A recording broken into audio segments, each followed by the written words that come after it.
Happy birthday if you were born on October 26th. This is your birthday tarot. I'm Amber Ambrose.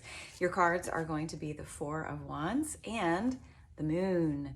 But before we get into all of that, let me remind you to go to amberambrose.com to book a personalized one of these for yourself, or you can purchase one for a friend or family member. You can also book a private reading with me or see what events I'll be at around town. All right, town meaning Houston, Texas. All right, let's talk about the Four of Wands and the Moon. And I cannot separate these today because the meanings are so tied together.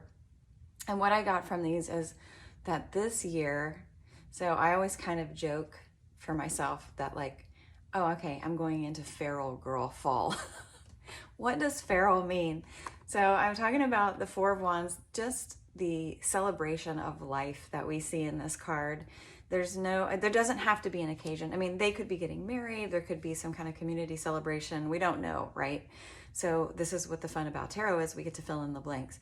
I like to think of this card as learning how to celebrate just because we're alive, not because of any specific thing.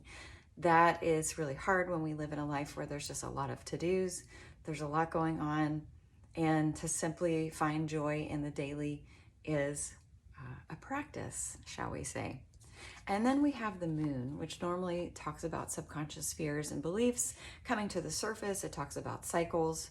It talks about the unknown and how we're afraid of the unknown and uncertainty.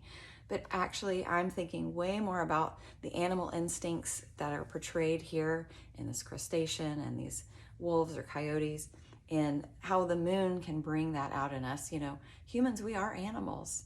We are animals that have a higher conscious nature. So we're constantly waffling between the two or merging the two together.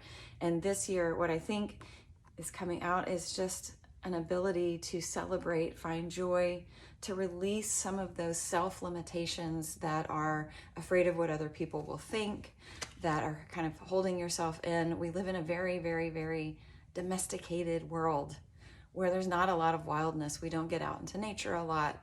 We don't, you know, a lot of us, some of us do, have like rituals that we do with other people. Like there's drumming circles and ecstatic dance and all those kinds of things. And it's just being lit up, like living from both natures, like truly merged.